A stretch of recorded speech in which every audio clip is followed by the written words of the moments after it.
Yes, in today's class, we'll be discussing two haikus in Kyoto and the Old Pond written by Basho.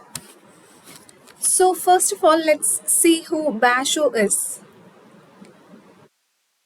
Basho, his real name is Matsuo Kinsaku, and he was born in Iga province, now Mie Prefecture, in Japan in 1644. He embraced a nomadic lifestyle, finding inspiration in nature and everyday life. And he trained as a teacher and studied poetry, particularly linked verse poetry, which is known as Renku.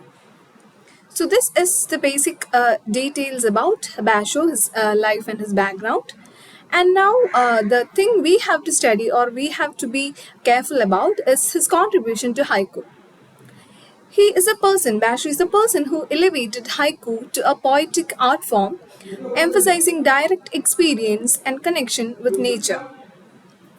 He introduced the concept of makoto, that means sincerity, in haiku, encouraging poets to express genuine emotions and observations. And now we'll see about his legacy. His influence on haiku and Japanese literature remains profound, inspiring generations of poets. Naro wrote to the interior, Oku no Hosomishi, that is in Japanese, his travelogue. That is the name of his travelogue. Naro wrote to the interior, and this is a celebrated work documenting his journeys. And Basho's haikus encapsulate his ability to find depth and beauty in simple moments, making his work timeless and universally appreciated. So, this is the basic detail you have to know about Basho as a poet and who brought haikus into prominence. And now we'll move on to the haiku. Of course, you know what haikus are. They are three-lined poetry, very short. It will be very short, and there will be 17 syllables in total in the haiku. So these are the basic details of a haiku. And now we'll see the haiku written by him in Kyoto and the Old Pond. So in Kyoto, hearing the cuckoo, I long for Kyoto.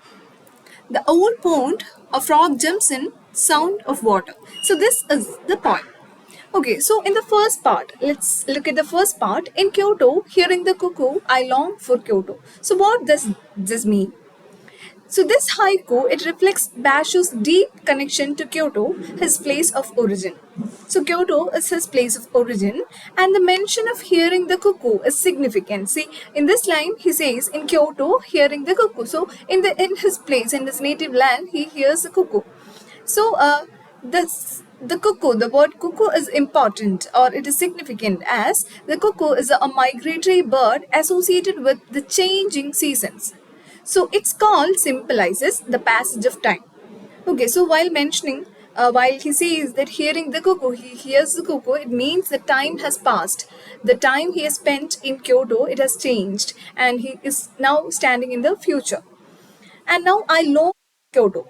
See, from the past, he is remembering a nostalgic past of his and he says that he longs to go back to the Kyoto in his past.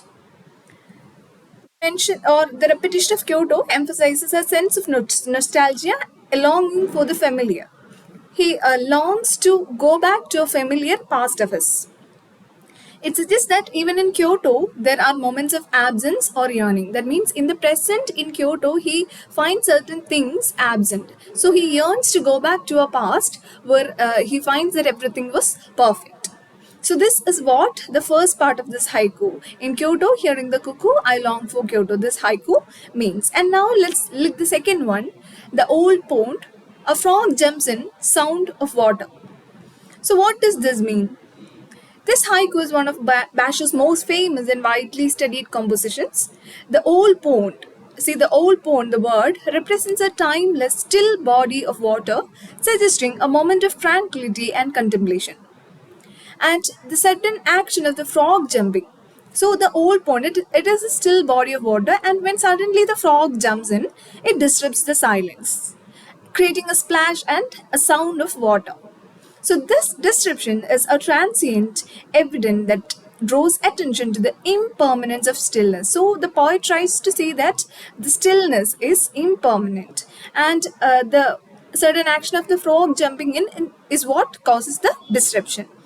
So this haiku captures a moment of dynamic change within the calmness of nature, prompting reflection on the cyclical and evolving nature of life. See, it can be seen as a continuation of the first one.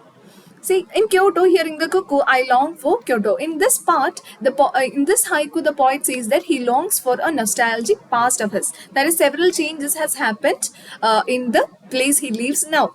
And in the second one, the old pond, a frog jumps in, sound of water. So it is the old pond. He is reminiscent of his past, and then suddenly a frog jumps in, which causes disruption. So the in the present there are many disruptions, or there is a gradual change, a sudden change that has appeared in the present. Sound of water. So it has caused all the chaos. So this is what the poet tries to say in these haikus. So I hope it's clear, and thank you.